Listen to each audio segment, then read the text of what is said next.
Students, अभी हम बात करेंगे और हमारा टॉपिक है the business side of freelancing. इसका क्या मतलब है? इसका मतलब ये है कि अब तक जो आपको चीज़ें बताई गई एक सक्सेसफुल फ्रीलांसर बनने के लिए, आपकी communication, soft skills, English language skills जो आपने सीखी इस कोर्स में अब तक, उसके बाद हम एज्यूम करते हैं कि आप एक अच्छे फ्रीलांसर बन जाएंगे इंशाल्लाह और प्रॉस्पर करेंगे। अब एक अच्छा फ्रीलांसर बन के आप एक लिमिटेड इनकम के अंदर, चाहे वो जितनी मर्जी ज़्यादा हो, $15-20 से लेके 2-3-4-500 आप कमा सकते हैं, which is very fascinating in the initial stages, a big earning sometimes for a lot of people. लेकिन क्या आप सारी ज़िंदगी फ्रीलांसिंग ही करते रहेंगे? मेरा ख्याल है नहीं, ऐसा नहीं होता। जनरली जैसे जैसे आप एक्सपीरियंस गेन करते जाते हैं, आप इंसान की फितरत में है कि वो बेहतरी की तरफ, आगे की तरफ और इम्प्रूवमेंट की तरफ जाना चाहता है। तो सेल्फ इम्प्रूवमेंट का हिस्सा है, कैरियर का हिस्सा है कि आप एक स्टेज आएगी आफ्टर से 5 years, 3 years और मे बी 2 या ज़्यादा अरसे के बाद कि आपका दिल करेगा कि यार अब I should grow out of this, I should expand my career.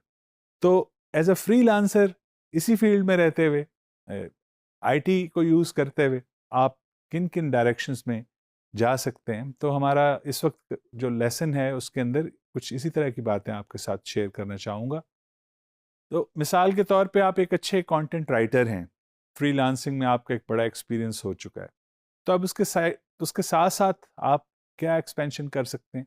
उसके साथ साथ आप एक अच्छा ब्लॉग राइटर बन के अपनी जो ब्लॉगिंग है वो शुरू कर सकते हैं, which is going to be an additional source of income for you.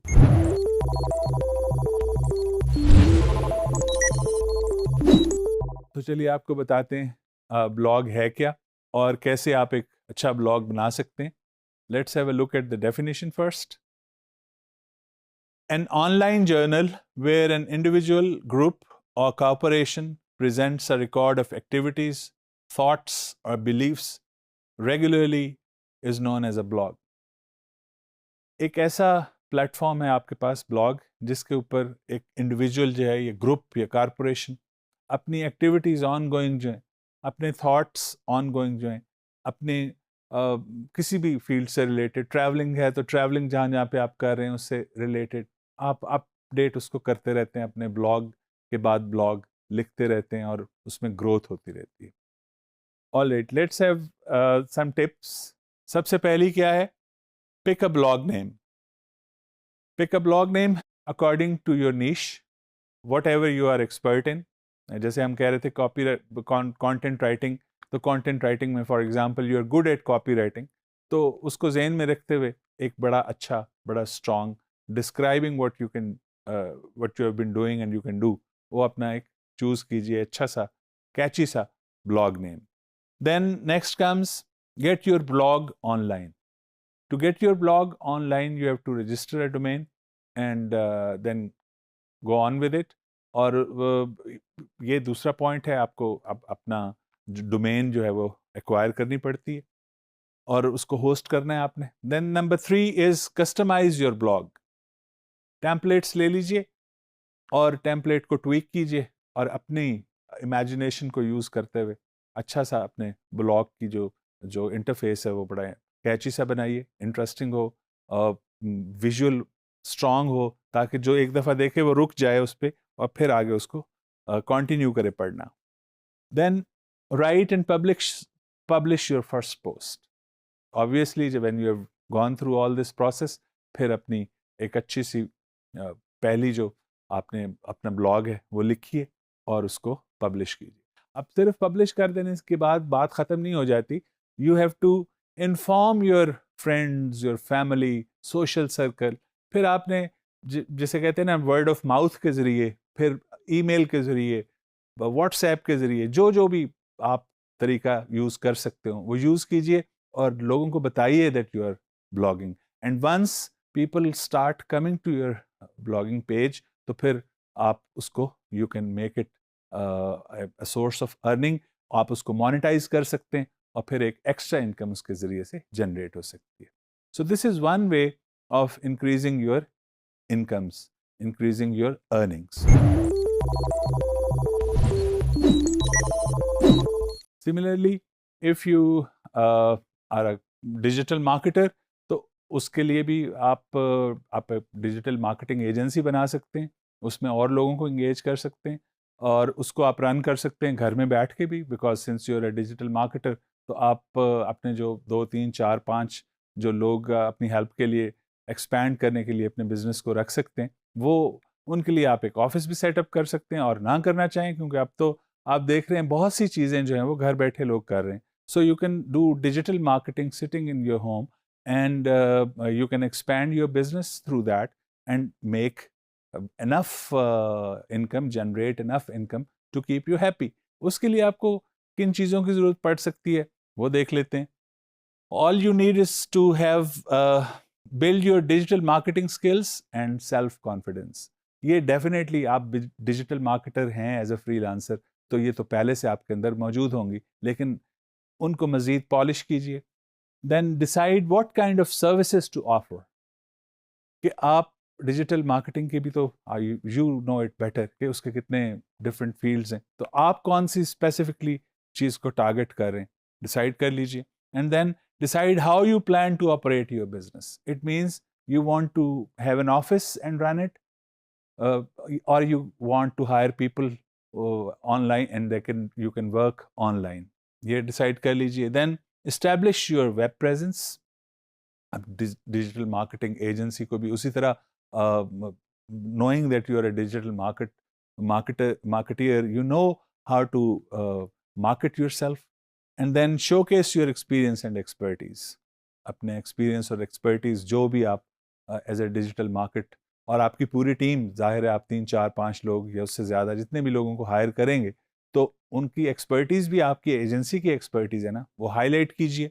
And then choose the right tools which are essential to be a successful digital marketer. And then define your business model. अपना business model भी आपको पता होना चाहिए. आप किस business model को use करते हुए अपनी मार्केटिंग करेंगे, उसको हाईलाइट कीजिए, बताइए, इन्फॉर्म कीजिए. And then build your digital marketing team. How you can do that?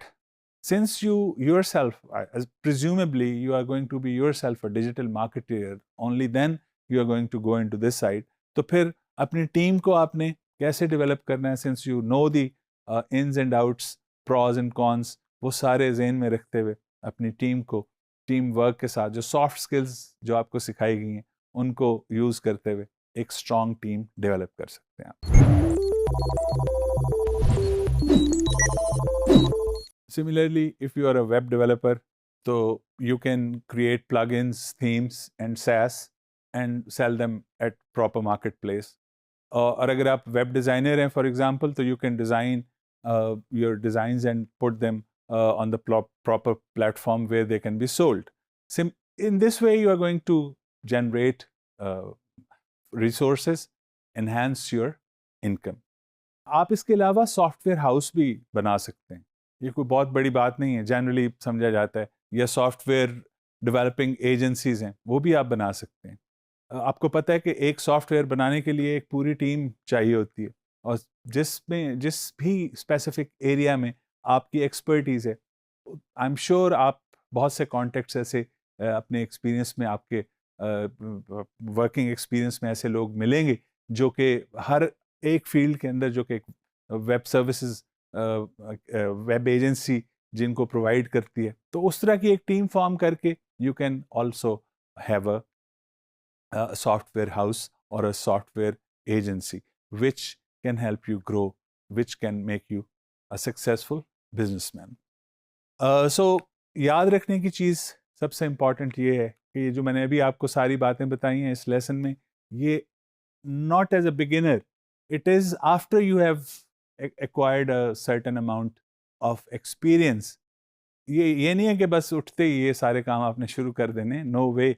You have to establish yourself, gain experience, learn, और फिर उसके बाद जब आपको क्योंकि इनिशियली एक बिगिनर के लिए एक एनफ एम्पल अमाउंट जो है वो फाइवर और प्लेटफॉर्म जो फ्रीलांसिंग के उनको यूज़ करते हुए आप कमा सकते हैं। लेकिन जब आपको लगे कि आप मुझे ग्रो करना है, जब आपको लगे कि आपकी नीड्स पूरी नहीं हो रही, तो definitely you are going to go up, expand yourself. Sky is the limit, or you can become a very successful businessman at the same time. Now, dear students, हम इस वक्त आपको ये सारी बातें बताने का मकसद ये था, ये जो एंड पे जो हमने सारी बातें की, आपको अपने बिजनेस इस्टेब्लिश करने से रिलेटेड जो कुछ टिप्स दी, ये इसलिए दी कि मैं समझता हूँ आप अब तक जो हमने मुख्तलिफ सीखा है उसकी मदद से, या मसलन हमने क्या क्या सीखा है पहले तो वो रिकॉल कर लेते हैं। सबसे पहले आपको याद होगा कि हमने इंग्लिश लैंग्वेज के ऊपर from the basic to intermediate, upper intermediate level तक आपको बहुत सी चीज़ें लैंग्वेज से रिलेटेड, इंग्लिश ग्रामर से related, sentence structure, types of words जिन्हें पार्ट्स ऑफ स्पीच कहते हैं, और फ्रेजेस, ईडियम्स, और मतलब जितनी डिटेल पॉसिबल थी एक इनिशियल लेवल बिगिनर के लिए करेक्ट इंग्लिश सेंटेंस स्ट्रक्चर बनाने के लिए, पैराग्राफ राइटिंग भी हमने से देखी, स्टोरी राइटिंग भी हमने देखी, वो किया। फिर in addition to that we also learned communication skills, because सिर्फ लैंग्वेज ही नहीं बल्कि एक अच्छी कम्युनिकेशन ही आपको एक सक्सेसफुल फ्रीलांसर बना सकती है। और कम्युनिकेशन में भी हमने देखा कि उसकी इम्पॉर्टेंस क्या है, अच्छी कम्युनिकेशन होती क्या है, उसमें वीकनेसेस क्या हो सकती हैं, and how your communication can be strengthened and improved.